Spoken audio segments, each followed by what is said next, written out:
мына біздің подкаст шықты ғой, содан кейін мынандай оқиға болды менде. Өзім жұмыс жасаймын бір компанияда, и жұмыста бізде день ночь бөлінеді. Сөйтіп ночьқа шығамын, подкаст аяқталған кейінгі күні, келесі күні.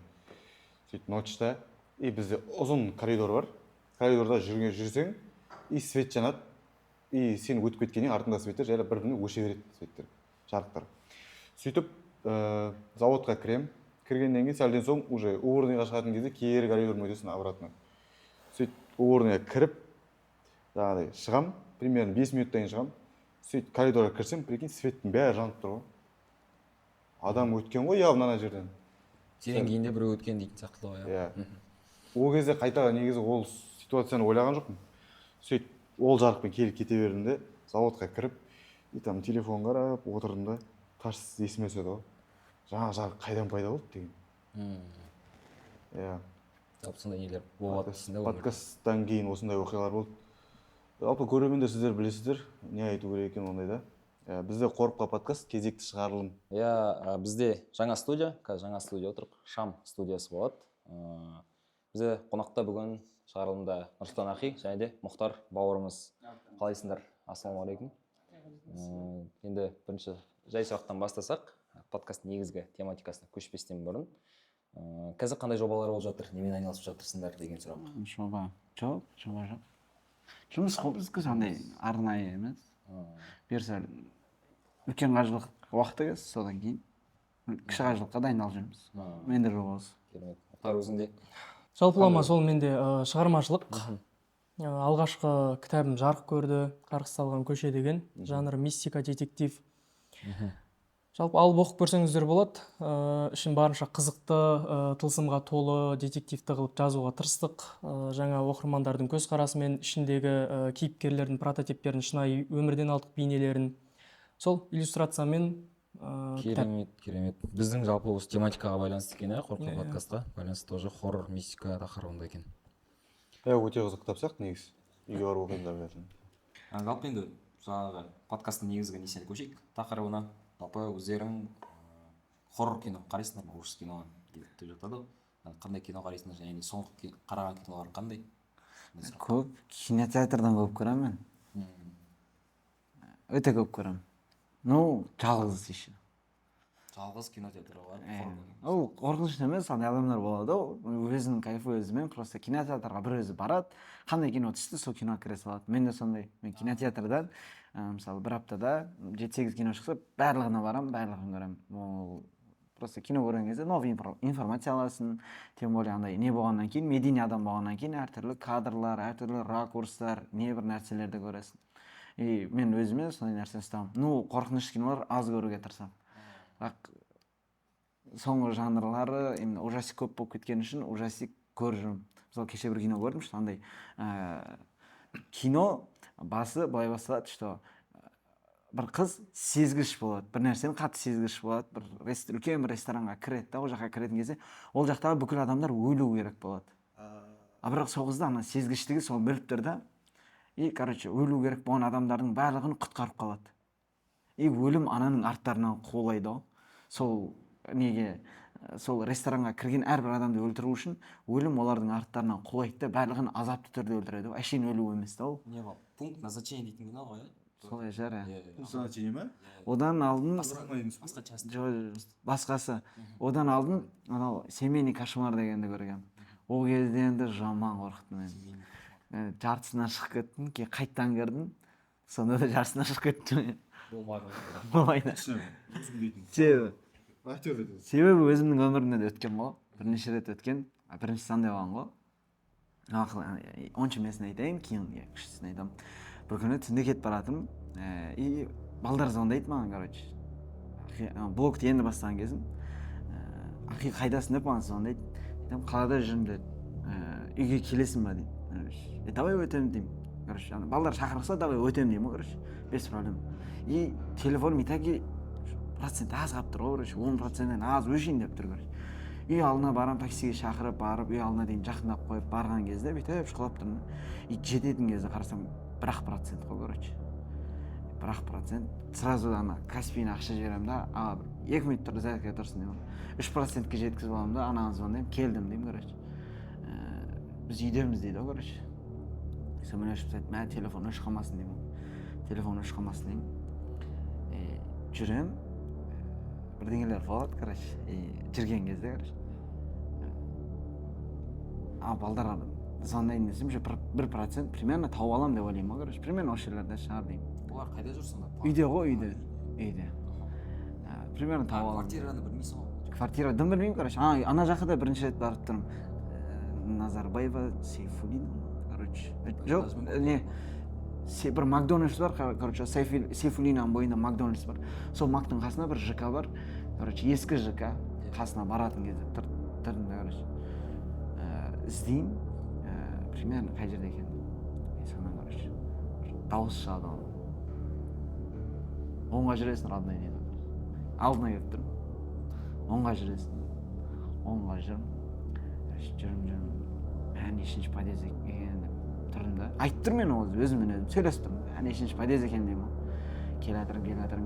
Үшінші подъезд дейді, короче. Естіп тұрмын да, үшінші подъезд екен. Бір дауыс айтылып. Дауыс естіліп тұр, короче.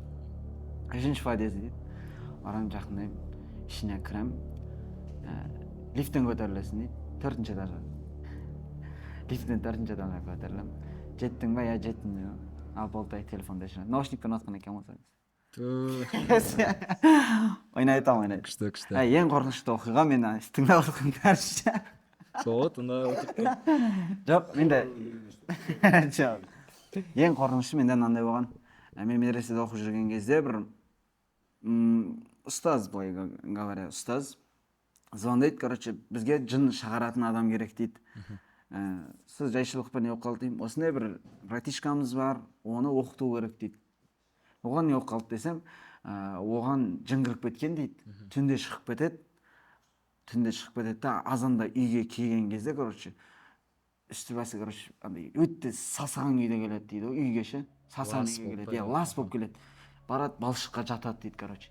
Ең жаманы, ең қорқыныштысы, дәретке шыққан кезде өзін дәретке шығармайды, короче. Дәретке шығады да, бала ғой, 14 жасар бала, 14 жасар бала, өзінің мүшесін ұстап тұрады екен, дәретке шықпайды екен. Дәретке шығады да барып тұрады, мүшесін өстіп қатты қысып тұрады екен. Өзін қатты қинап. Шығармау үшін, короче. Қатты шыңырады, айғайлайды, и соны шақырады. Мен бірден айтамын, короче, біз жақта бір өте мықты дем салғыш бар, өте мықты оқиды, Қазақстан біраз жерден келіп сол кісіден оқытады. Рақилар бар. Не, бір өте мықты кісі. Шетелде оқыған кәдімгі білімі бар, өте тақуа кісі ғой. Жын шығару темасы өте ауыр тема ғой. И ана кісіге мен звондаймын, сразу айтамын, осылай келеді деймін, ол кісі давай келсін дейді. Келген кезде дәл осылай кіреді да, бірден, короче, есіктің алдына кірген кезде анау имамға дем салатын кісіге бүйтіп жаман қарайды да. Мен туалетке шығамын дейді бала. Мен қасына тұрмын, таныс адамым, ұстазым, короче. Туалетке шығамын дейді. Туалетке барамыз ғой, короче. Мен и ұстазым барып тұрмын. Ұстазым оның, короче, ағасының баласы ғой анау, короче. Сол туалетке апарған кезде ана 14 жасар баланы өзінікін ұстап тұр, короче. Ана жақта, ана көкесі, оны, короче, ұрып, қолын тартқызды, короче, екі қолын ұстап тұрып, дәретін сұрап отыр. Қайттан келген кезде үсті нәжес болып тұр. И осылай жатқызды жерге, дәл осылай баланы жатқызды. Жатқызды да, имам бас жағына отырды, мына жағына. Ана шығаратын кісі. Иә, жын шығаратын кісі, оның мына жағына отырды, короче. Мына жағына отырды. Мына қарнына әкесі отырды баланың. Аяғына мамасы отырды. И екі жағынан ұстаз ұстап тұр, короче. Осылай 4 адам анан оқиды, анау шыңғырып бастайды. Уже шыңғырып бастаған кезде, анау жын шығаратын кісі үстіне шығады, короче. Үстінде 4 адам отыр. Ананың ше, 4 адам. Біреу аяғын, біреу несін басып отыр. Екеуі мына, біреу әкесі мына жерінде, үстінде, жын шығаратын кісі мына жерде, ағасы екі қолына былай ұстап тұр. Мамасы екі аяғынан қатты үстіне шығып алып ұстап тұр. Ана жын шығарған кезде мына жерін қатты қысқан ғой енді. Ана қысқан кезде ана 4-еуін де секірт жереді оны. 4 ересек адамды лақтыра салады. 4-еуін де кәдімгідей лақтырып, 14 жасар бала ғой. И сол кезде қатты қысып оқыған кезде жүме ананы оқып атқан сезген кезде мына жерде оқытып атқан болса мен мына жерде тұрмын ғой, короче, алыста тұрмын, қорыққаннан ше. Уже қорқып тұрмын, себебі ондай нәрселерді өмірде бірінші рет куәсі болып тұрмын. Сөйтіп тұрған кезде 1 сағаттай оқиды, короче. 1 сағаттан кейін анау шығасың ба дейді. Жоқ дейді, шығасың ба дейді, шықпаймын дейді. Кімсің дейді, короче. И анаған бір емес 17 жын кіріп кеткен ғой. Ол андай 17 жын кіріп кеткен. отбасымен кіреді деп айтатын еді, типа одан да көп болып Андай кетіп кәдімгі тұр ғой. сұрайды. Есен осылай дейді. Мені таныдың ба дейді. Жоқ дейді, короче. Мыналар кімдер дейді да. Бүйтіп жан жағына қарайды да, маған қарайды да. Мынау Нұрсұлтан дейді ғой. Бірақ сен негізі танымайды ғой бұлар. Танымайды. Аллах айтамын, о баланы мен өмірімде көрмегенмін. Ол да мені танымайды. Иесі өзінде емес қой, короче. Былай қарайды да. Нұрсұлтан аға дейді ғой маған. Содан кейін екінші жындарға, жыны бар адамдарға андай жын шығаратындарға мүлдем жоламайтын. Қатты страх болып қалған сондай. Өзімде қатты бастырылу оқиғалары болып қалады. Бастырылып көргенсіздер ма? Бастырылу деген не? Бастырып көргенмін, соны паралич. Бастырылуды айта алмаймын. Бастырыласыз ба? Мұхтар? Мен ба, иә, бастырылу деген талай болған. Мен сол жаңа айтқан кішкентай уақытымнан бері жалпы өмірім осындай тылсымға толы болды ғой, жалпылама айтқан кезде. Сол жаңа фильмге келетін болсақ, мен өзім ең жақсы көретін фильмдердің бірі Астрал. Астралдың оригиналы бар ғой. Бірінші часть. Иә, 5 жасқа дейін бар. Сол өте жақсы көретін ужастик. Жалпылама соған байланысты өзім оқиғаларымда болған. Сол фильмдер қараймын, жалпылама мен тәжірибе жинау үшін көремін ғой көбінде. Фильмдерді, кітаптарды оқимын тәжірибе жинау үшін. Жалпылама ең осы тылсымға байланысты ең алғашқы дей алмаймын, енді кішкентай кезімде болған. Жалпылама ауылдамыз, иә, оқиға. Ауылдамыз, енді балалармен мешітке барып қайтамыз, құптанды оқып болдық. Енді мектеп оқушыларымыз ғой, шамамен бір 7-8 сыныппыз. 8 сыныптар уақытысында құптан оқып болдық, түнгі бір 11-12-лерге дейін әңгіме айтқанбыз ғой. Қорқынышты әңгімелер ғой, тура осылай. Менде былай болды деп бір-біріне айтып барлығы бір-біріміз қорқып тастағанбыз. Сол уақытта жаңағыдай найзағай ойнап, дауыл тұрып кетті ауылда. Барлығымыз қайту керек, біз ауыл енді қатты үлкен болғандықтан 10 бала болсақ, 10 жаққа қарай қайтады ғой. Әрқайсысы жалғыз қайтады. Сол менің қайтатын жолым өте қатты қорқынышты еді. Мешіттен келе жатырмын. Ең алдымен сол мешіттен шыққанда оңға қарай бұрыламын. Оң жақта үлкен бұрыннан қалып кеткен монша бар. Оның өзінің көп оқиғалары бар, оны сосын айтып беремін. Соның алдынан өту керекпін бірінші. Өте қорқынышты. Оның үстінде біздің ауылда сол жасымда асфальт болмаған, жарық болмаған деген сияқты. Қатты қараңғы болып тұр. Телефон ұстамайсың. Бір өзім келе жатырмын. Ақыры ана баняның жаңа моншаның несен әрең өттім, жүрегім дүрсілдеп. Сөйтіп солға бұрыламын. Солға бұрылу уже бір адамдық жол ғой, бір аяқтық жол. Оң жақта мазар бар, орыс мазар. Үлкен. Сол жерден өту керекпін ғой. Деймін да. Мына жерден өтіп алсам болды деймін ғой. Үй мазардың арғы бетінде.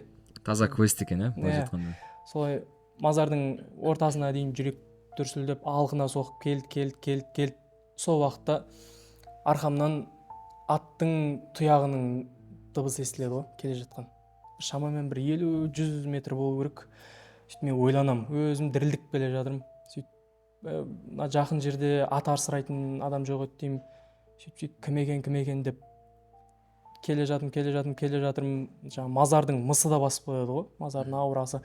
Қатты сындым ғой, найзағай бар, аттың дыбысы бар. Дауыс жақындап келе жатыр ма? Дауыс мен бірдей жүріп келе жатыр ғой. Мен жүгірсем, тез жүрсем, мен бірдей ара қашықта. Не ол жақындамайды, не мен оған бұрылып қарамаймын. Сөйтіп келе жатырмын. Бір уақытта қатты қорқып, қаттында тұрдым ғой бір орында, мазардың ортасында. Сөйттім да жаймендеп жаңағы аттың дыбысына құлағым тосып тұрмын ғой. Жаймендеп келе жатыр, шамамен 5 метр қалды маған. Сол уақытта бір күш берілді-ау деймін да. Жаймендеп артқа қарай көзімнің қиығымен қараған кезде аттың ақ түсті екенін білдім да. Бірақ толық бұрылған жоқпын. Үстінде адам бар ма, жоқ па, олсын білмеймін. Бір шамалы тек несін көрдің, иә? Иә, ақ түсті екен, мен көзімнің қиығымен көрдім да. Сол кезде бір ой келді. Алланың жаратқан жаратылысымыз ғой барлығымыз. Мен неге одан қорқу керекпін дедім да. Ол да бір мен сияқты жаратылыс. Дәл сол момент секунд ойланып артыма бұрылып қарасам, ешқандай ат та жоқ, ешқандай адам да жоқ. Қатты қорқыныш болды да. Үйге қарай жүгірдім ғой. Үйге қарай жүгіріп бара жатқан кезінде ат мен артымнан шауып келе жатыр. Жаңа көрмедім ғой мен оны. Бірақ аттың дыбысы артымнан шауып келе жатыр. Былай қарасаң көрінбейді, бірақ кері жүрсең. Мен одан кейін қараған жоқпын. Бір рет қана қарадым, жоқ. Жүгірдім, артымнан дыбысы келіп жаңағы қақпаның алдына шейін келді. Мен үйге кірдім да жатып қалдым. Сол кезден бері жаңағы белгісіз оқиға болып қалып кеткен. Осы не екенін білмеймін. Жалпы осыған ұқсас оқиғалар көп. Бұл ең кішігірімі ғой. Жалпы осы. Жалпы енді мына кітабыңа оралайықшы, қарғысталған көше деп айтып жатырық иә. Бұл жерде жалпы енді бізде осы хоррор тематикасында жоқ қой, хоррор контент, мына қорқау подкасттың өзі жалпы жаңағы хоррор контент та. Енді бізде бана Бико айтып жатыр ғой, өзіміздің басымыздан сондай түсіргеннен кейін сондай оқиғалар өтіп жатыр деп. Енді жалпы осы кітапты жазу барысында өзіңнің басыңнан өтті ма жалпы? Или бір өзіңнің өткен оқиғаларың бойынша жаздың ба? Жалпы өзіңнің өміріңе қаншалықты бұл қатысы болды бұл кітаптың? Өзімнің өміріме мүлдем қатысы жоқ деп айтсам болады. Бірақ мына дерттен шықты бұл. Мен қалаға, Шымқаладамын ғой.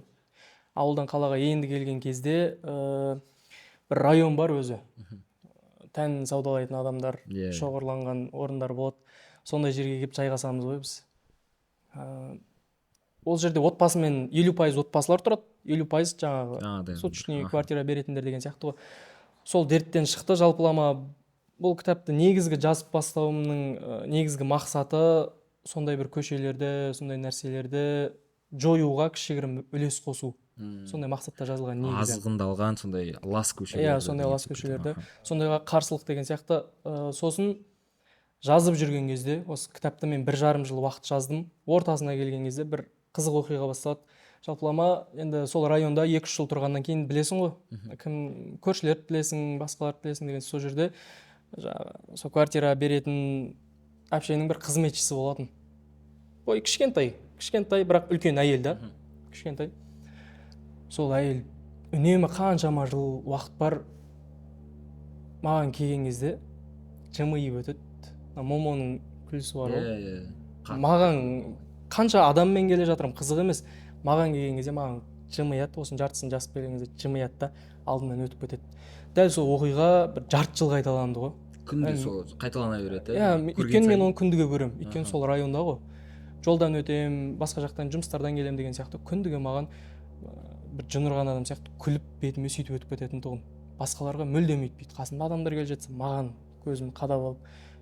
Басында мән берген жоқпын, мен ондай тылсым оқиғалардан көбінде қорқа бермейтін болғандықтан сөйтіп жүрмін.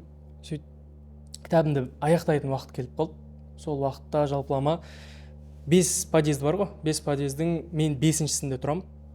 Мына бірінші жағынан келе жатырмын ғой. И әр подъездің алды шөппен, үлкен шөптермен қоршалған. Жаңа 5-ші подъездің алдында тұрған адам мені көре алмайды ғой былайша айтқан кезде. Оралар шөп та былай. Иә. Сонымен бірінші подъезден келе жатырмын. 2-ші подъезге өттім. 2 жарым жеткен кезде 5-ші подъезден есіктің ашылған дауысын естілемін ғой. Естіледі. Кім екен? Братан, ағам шығар деп ойлаймын да. Сонымен бара жатырмын. Әлі тұр ғой анау. Ешкім шыққан жоқ. Бет енді бұрылып қарасам жаңа қыз есікті ашып тұр ғой маған. Как будто сені бір күтіп тұрған сияқты көріп. Ашып сөйтіп мен бұрылған кезде сіз кіреді деп ашып тұрмын деді да. Орысша айтты да. Все, рахмет дедім да.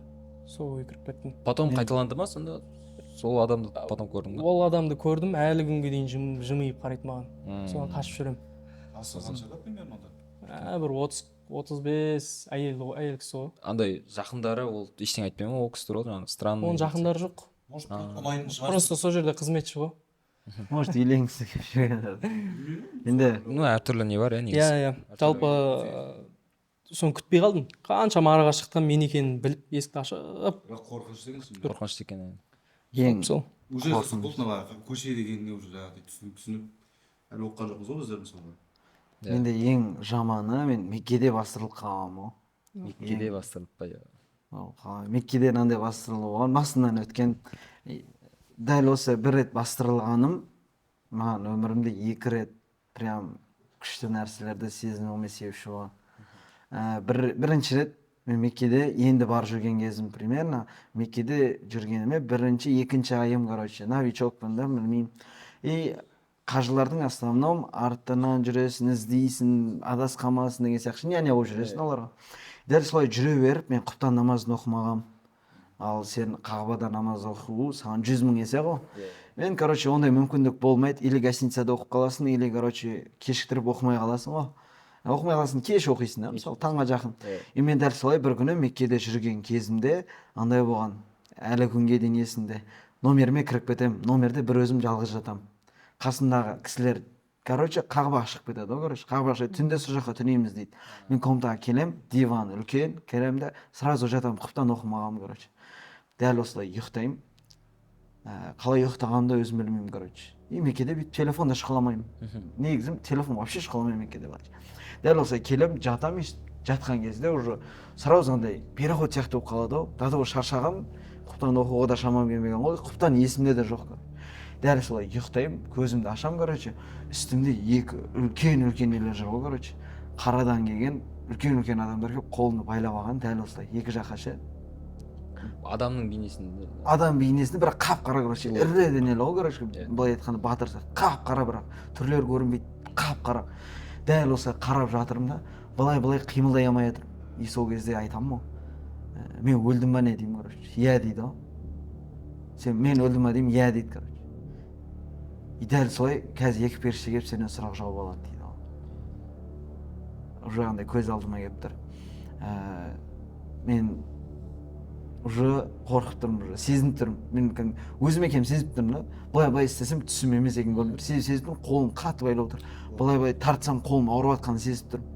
И дәл сол кезде тұрмын да. Өлдім, міне құптан оқымадым ғой. Бірден құптан намазым есіме түсті. Бірден есіме түсті. Сол кезде аналарға жалынамын ғой, өтініш жіберіңіздер, құптан оқып келейінші деймін ғой. Мен құптан оқымадым ғой деймін. Қатты қорықтым, жылап жатырмын. Жоқ дейді ғой, короче. Құптан оқымадың ба дейді. Жоқ дейді. Оқып келейінші өтініш десем, сені жерге жіберсек қазір дейді да, сен по-любому оқымайсың ғой дейді. По-любому оқымайсың дейді да. Дәл осылай ұстап тұр да, үстіме, короче, шелекс деген бар ғой, отты алып үстіме шашайын деп жатырмын. Үстіме енді қуатын кезде айғайлап орнымнан тұрам. Орнымнан тұрсам өзім, арабский киім бар, арабтарда киетін майка бар, и астына киетін бар. Дәл осылай олар су, сұп-су, короче, кәдімгі су, короче, душқа түсіп, келіп ұйықтап алғам, короче. Жатқан жерім полный су. Дәл осылай тұрам да, қорқамын, тұрам да дәрет алып құптанды оқимын ғой. И орныма қайттан жатуға қорқамын ғой.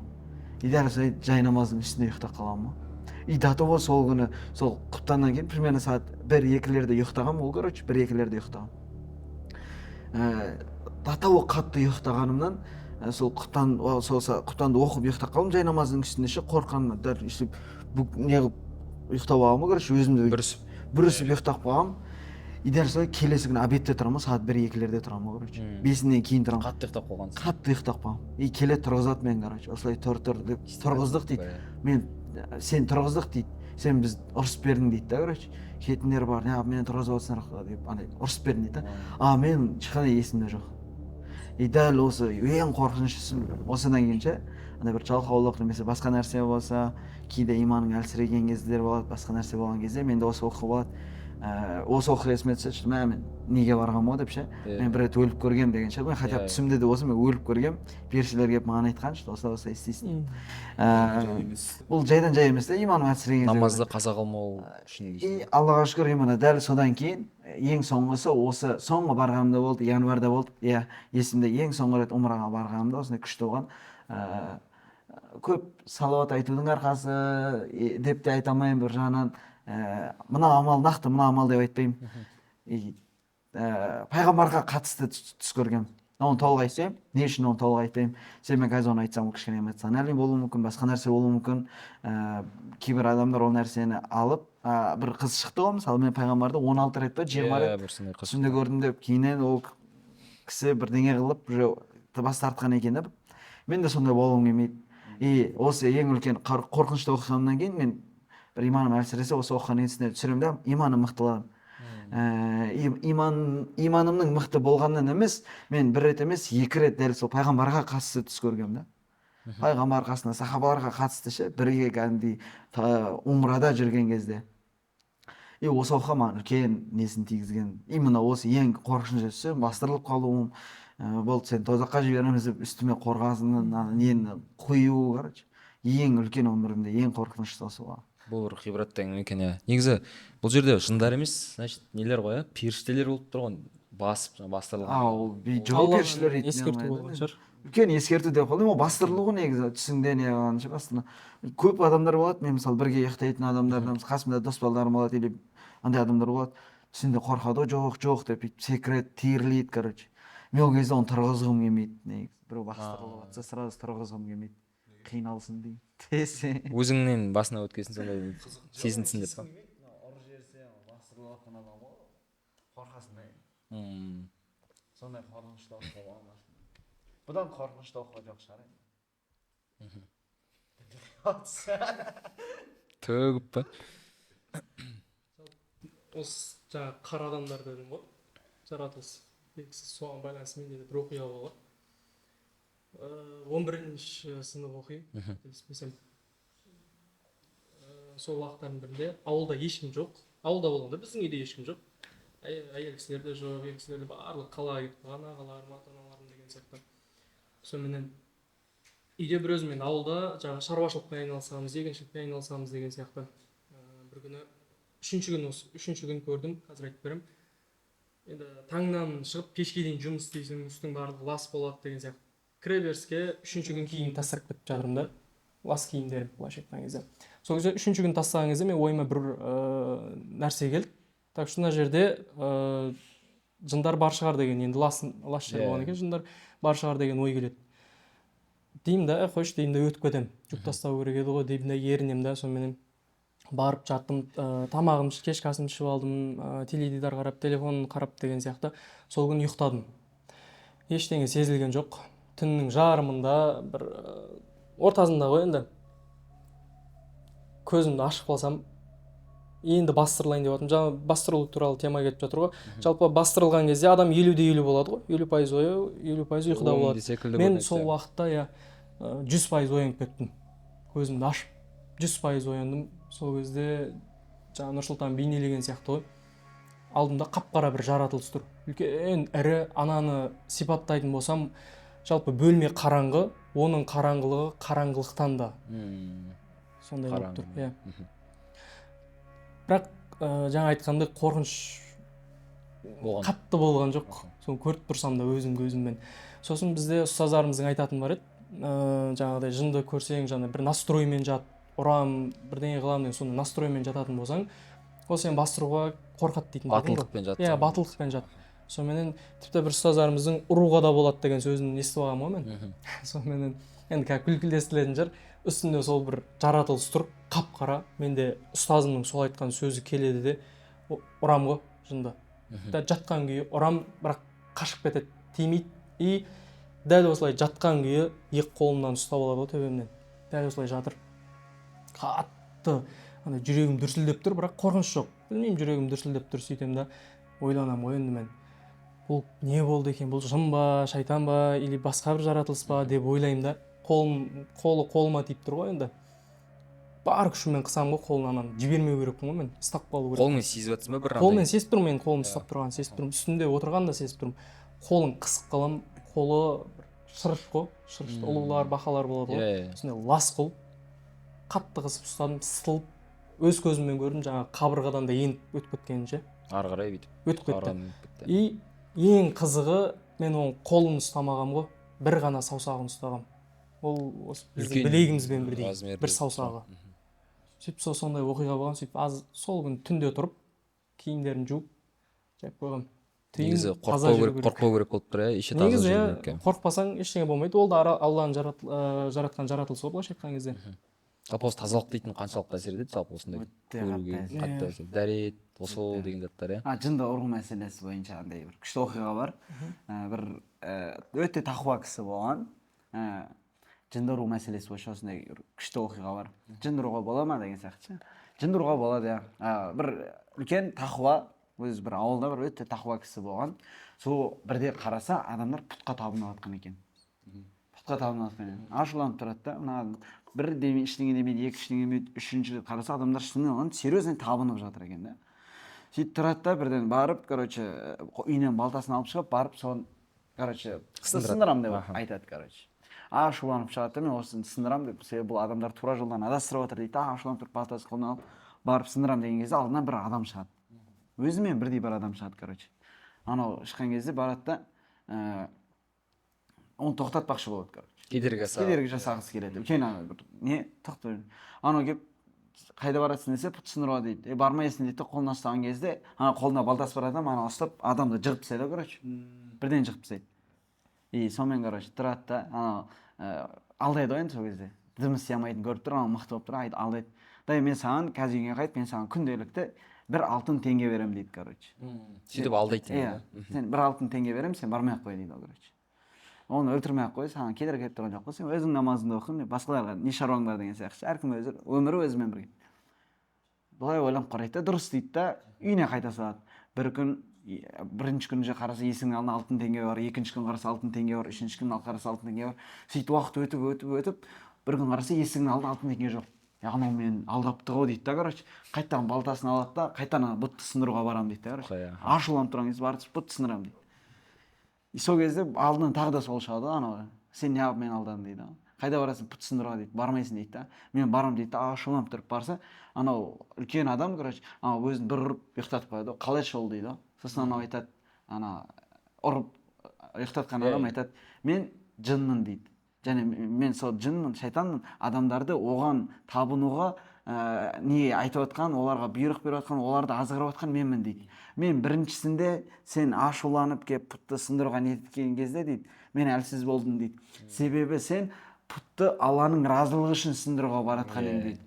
Ал мен сені сол кезде сен мені ұрып құлаттың, мен саған шамам келмеді дейді. Ал мен саған алтын беріп бүйтем дегеннен кейін сенің ниетіңді сатып алдым дейді да. Сен қазір Алланың разылығы үшін баратқан жоқсың дейді. Мен саған берген алтынды, короче, бермегенім үшін ашуланған күйде барасың. Алланың разылығы үшін емес, сен әшейін дүние үшін баратсың дейді да. И содан кейін бағана тақуа адам дәл сол кезде иманын алтынмен сатқан адам болып қалған, короче. сөйтіп ақыры жаңағыдай шайтанға алданған. Шайтанға солай алданған. Жалпы бір тағы бір сахаба туралы келетін еді, қазына күзетіп отырғанда шайтан келіп жаңағы қазынаңнан не бер деп сол кісімен күреседі деген секілді сондай бір риуаяттар. Оны білмейді екенмін. Жалпы Нұрсұлтан өзіңе мына сұрақ бар. Тоже өзім медреседе оқыған дос болғаннан естіген. Жалпы жын сүресі дейді ғой, Құрандағы. Жын сүресін керісінше 40 рет оқысаң, уже құлағыңа сәл жануарлардың дауысы, арыстандардың, сиырдың дауыстары ести бастайды екен құлағыма. Сол қалай шын ба? Білмейді екенмін. Бірақ мен өзім естіген, кәдімгі ұстаздарым, өзім сабақ алған ұстаздарым естіген кезде, жын сүресін дейді, оқу өте ауыр дейді, короче. Ең қиын жатталатын да жын сүресі. 30 параның ішінде ең қиын жатталатын сүре де жын сүресі. Жын сүресін сен 30-дан артық рет оқи алмайсың деген, короче. Максимум 30 рет қана оқисың дейді. Ондай не бар да? Короче, өте ауыр сүре ғой анау.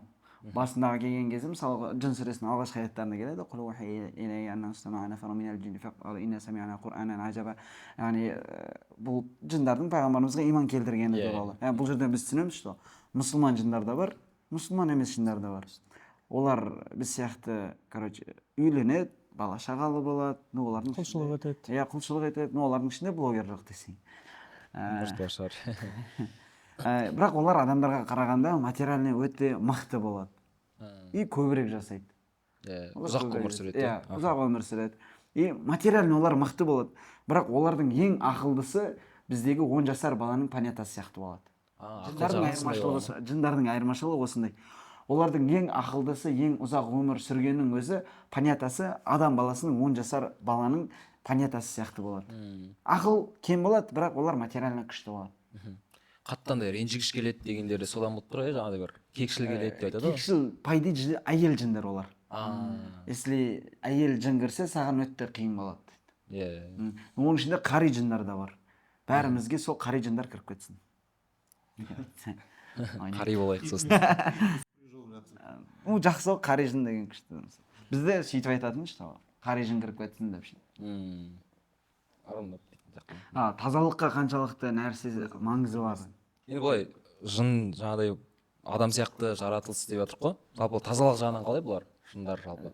Негізі лас жерлерде жын шайтандар көп жүреді. И мысалы күмән болады, адамдарда күмән болады. Ең мелочынан бастаймын, что менің достарым бар, көп мазалайды. Осы видеоны көріп тұрсаңдар, мазаламаңдар мені.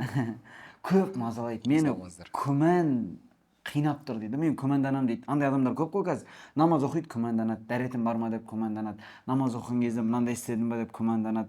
Короче, любой нәрседен күмән шыға береді, короче. Былай істедім, былай өтте көп күмәнданудың себебі ол тазалықтың аз болғанынан.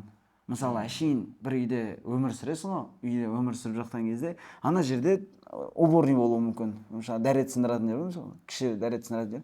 И тіпті ғалымдар айтады, сенің үйің шайтанның үйі болып қалмасын дейді. Ол қалай десе, бізде не бар ғой, унитаз бар ғой.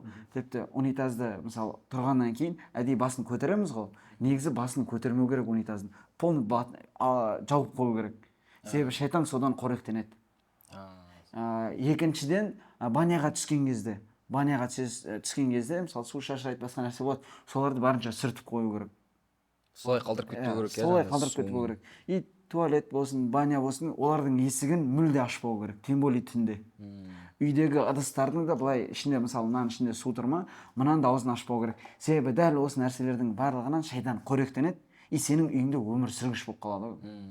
Қазақта да жаңағы нелер бар ғой, салт дәстүрі қалып кеткен ғой, жаңағыдай тамақтың бетін жабады, судың бетін жабады, осының бәрі шариғатымызда болып тұр ғой негізі. Ол барлығы шайтан қоректенгеннен кейін ол жол сенімен бірге өмір сүреді деген. Сол үшін дұғаларды айту керек. Үйің шайтанның үйіне айналып кетеді деген. Көбісінде сұрақ бар ғой, мысалы, Бақара сүресін оқысаң, шайтан үйіңе кірмейді дейді. Оны сен тыңдамасаң, короче, үй әшейін қойып қойсаң да бола ма дейді. Негізі болады, бірақ Құран ауаға оқылатын нәрсе емес, ол адамға түскен да, ол үйге түспеген, мысалы, или бір сен үйіңе жын кірмеу үшін түспеген, ол адамға түскеннен кейін барынша өзің де тыңдауға не қылуың керек. Оны тыңдап жатасың ба, ұйықтап қаласың ба, без проблема ғой, короче. Главное, сен тыңдауың керек. Үйіңе тыңдатсаң да, үйіңде қойсаң да болады, ода без проблема. Ода 100% жын, шайтан деген нәрсе келмейді. Енді бұл нәрселерді не үшін айтып отырмыз? Себебі бұлар ғайып әлемде. Оны біз зерттеп айта алмаймыз. Жынды көрген ешкім жоқ, мысалы. Біреулер айтады, жынның мүйізі бар, анау мынау бар деп. Алла Тағала Құранда айтқан, что олар ғайып әлем деп.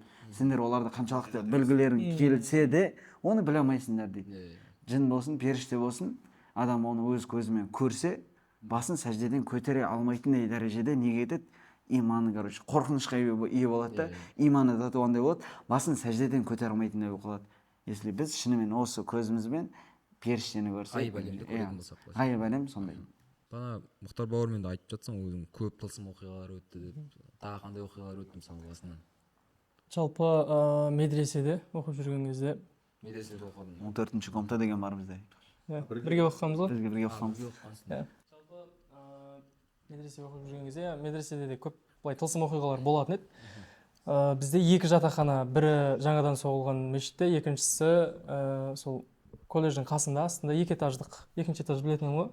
Сол жерде біздің комната жалпылама дәретханаға, душқа жақын орналасқан. Екінші этажда орналасқан. Түбінде olur. Дуалға арада тек болды. Соның қасындағы есікті. Келесі есік уже туалет. Есік емес, әшейін дуал, ар жағы туалет. Есік жоқ. Жалпылама сол жерде жатақханамыз. Бір ораза кезінде ғой. Таңертең сәресіне тұрдық, барып тамақтанып қайттық, Құран оқыдық, таң намазын оқыдық. Сосын келіп, жаңағыдай сабақ басталғанша бір жарым сағат ұйықтап алайын дедік. Сонымен келіп жаттық бөлмеге. Ары жаттым, бері жаттым, ұйықтай алмаймын ғой. Жаңағыдай бізде екі адамдық қой коридор. Жан-жақтың бәрі есіктерде комнаталар, орта қараңғы болып тұрады. Бөлменің іші бірақ жап-жарық, күннің сәулесі шықпаған бөлме кәдімгідей жарық. Мен жатырмын төсекте, ары аунайым, бері аунайым, ұйықтай алмаймын. Бір уақыт, бір жарты сағат, 40 минут өтті-ау деген кезде ұйықтаймын ғой. Ұйықтағанда бір 50% көзім жауып кетеді. Енді ұйықтап жатқан кезде шықырлаған дауыс оятып жібереді ғой мен. Не болды деп қарап қалсам, есіктің алдында белгісіз бір сұлбада ақ түсті бір жаратылыс тұр. Қолында қағаз бар. Менің жатын орнының қасында қоқыс жәшігі шығып тұр. Бір толар толмас болып қалған. Қағазы мұжатта маған қарай дәлдейді ғой. Қағаз қайдан пайда болып отқанын білмеймін, бірақ қағаз мұжат дәлдейді. Соның шықырынан оянып кеттім ғой. Қарап, бақылап жатырмын, не істейді екен деп. Біраз уақыт қарап жаттым. Денем соңдарына қарай тітіркеніп бастады. Қатты тітіркеніп келді да. Есіктен шықты, жаңа жаратылыс, есікті ашып шығып кетті. Ал мына жақ қоқыс жәшігі ішке қарай кіріп кетті. мен автоматты түрде дәл осылай жатқан күйімнен дәл осылай отырдым ғой сценаға қарай. Сол момент бөлме полный қап-қара түнек болып кетеді. Қап-қараңғы. И мен сол жерде жүрегіме ең бірінші келген нәрсе өлдім ба деймін ғой. біткен жерім Ол осы ма деген секілді ма? бітті деймін. И дәл сол жерде енді жалпылама адам өлімге ешқашан былай дайын бола алмайды ғой, дайын бола алмайды. Мен мына әлемнен жалпылама дүниеден үмітімді кәдімгі 100% үзіп тастадым ғой. 100% ата-анам бар, басқасы бар, қоштасамай қалдым, құлшылығымды дұрыстай алмай қалдым, басқа қыламай қалдым деген сияқты нәрселер болды. Мен уже ана жаққа кеттім, мына жақтан үмітімді үзім болды, енді қайтарылмайды ғой дедім да. Бір ауыр дем алдым да. Негізі алдымда сцена тұрғанын сезіп тұрмын, бірақ сценада көрінбейтіндей қап-қараңғы. Сцена негізі ақ түсті да, қап-қараңғы болып тұр. Менің ойыма неге ол нәрсе келгенін білмеймін, бірақ Әзірейілді күттім. Сол уақытта. Өлім періштесі. Андай 15-20 секунд күтіп қап, келемеген, келмеймеген деген күтіс емес, ол жерде 2 секунд сайын келема дірілдеп тұрым қатты, келема, келмейма деп тұрым.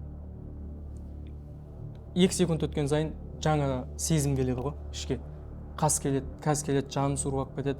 Мен ана нәрсеге дайынмын да. Так что Алланың алдында жауап беруге дайын емеспін. Бірақ Әзірейіл келіп менің тәнімнен жанымды суырып алып кететінін мен өзім күтіп тұрмын ғой сол кезде. Біраз уақыттарға созылды. Қатты неғып жатырмын сол кезде. Я Раббым кешір, я Раббым кешір деп жатқан кезде бірден бөлме қайттан ақ күйіне еніп, жанымдағы жатқан бала, "Что там досым, не болды?" деді. Сөйтсем мен отырмын ғой. Жоқ, ештеңе болған жоқ, тыныш дедім да. Сондай оқиға болған, сол кезде Алланың берген бір тағы мүмкіндігі шығар деп ойлаймын, соны жалпылама ескертуі. Сол кезде өте қатты Әзірейілді күтіп тұрғаным өзіме қатты ауыр тиді. Ғибраттан екен жаңағы иманды көтеруге. Кез келген адамның өздерінің өмірлерінде өлімнен аман қалатын кездері болады ғой. Жаңа айтып отырсың ғой, менде де оқиға болған. Онда ұзақ оқиға емес, ешқандай. Тоже самолетте болған, бірақ өлімге дайын болады, батылдық деп есептеймін. Негізі өлімге дайын болу деген мысалы. Жоқ, өлімге Дайын бола алмаймыз ғой бәрі. Андай ғой, өлімге кім дайын емес десе, андай ештеңе істемеген адам дайын емес та. Ештеңе істей алмаған. Құлшылығың толық болса, ол қабыл болғаны сен сенімді болсаң, өлімге дайын болады. Пайғамбарларға да сондай болған да. Оларда Әзірейіл келеді, кез келген пайғамбардан андай талап болады. Періште Әзірейіл жібереді, Әзірейіл келеді, Жебірейіл періштемен бірге келеді, сұрайды. Алла тағала саған мүмкіндік берді дейді. Періште пайғамбарға айтып тұр, Алла тағала саған мүмкіндік беріп тұр. Қаласаң 1000 жыл жаса дейді. Қанша қаласаң сонша уақыт сүр, бірақ соңында бәрібір өлесің дейді. Қаласаң Раббыңмен қауыш дейді ғой қазір. Сонда кез келген пайғамбарға осындай екі таңдау берілгенде, ол сүйіктісімен жолығуды таңдайды, яғни Алламен жолығуды таңдайды. Ол неден? Ол уже өзіне берілген миссия аяқталды ма, жол нәрсе дайын. Өлімге кім дайын болады? Өлімге дайындалған адам қорықпайды. Дайындалмаған адам өлімнен қорқады. Біз қанша намаз оқысақ та, құлшылық істесек те, ол дегені уже біз ол қабыл болып жатыр ма, болып жатқан жоқ па біз білмейміз ғой, бірақ үміт етеміз ғой. Бірақ сонда да өлімнен қорқамыз. Себебі өлім өтті не ғой. Қорқынышты, сен осы дүниедегі барлық нәрсеңді қалдырып кетесің да, ары қарай сенімен ешкім жоқ, досың, балаң, шағаң, әйелің, сүйіктің, короче, ешкім сенімен бірге емес. Бауырың, родной, и сен ол жерде мынау тән деген нәрсе жоқ, сен рухыңмен өмір сүресің ол жақта, рухтар әлемі.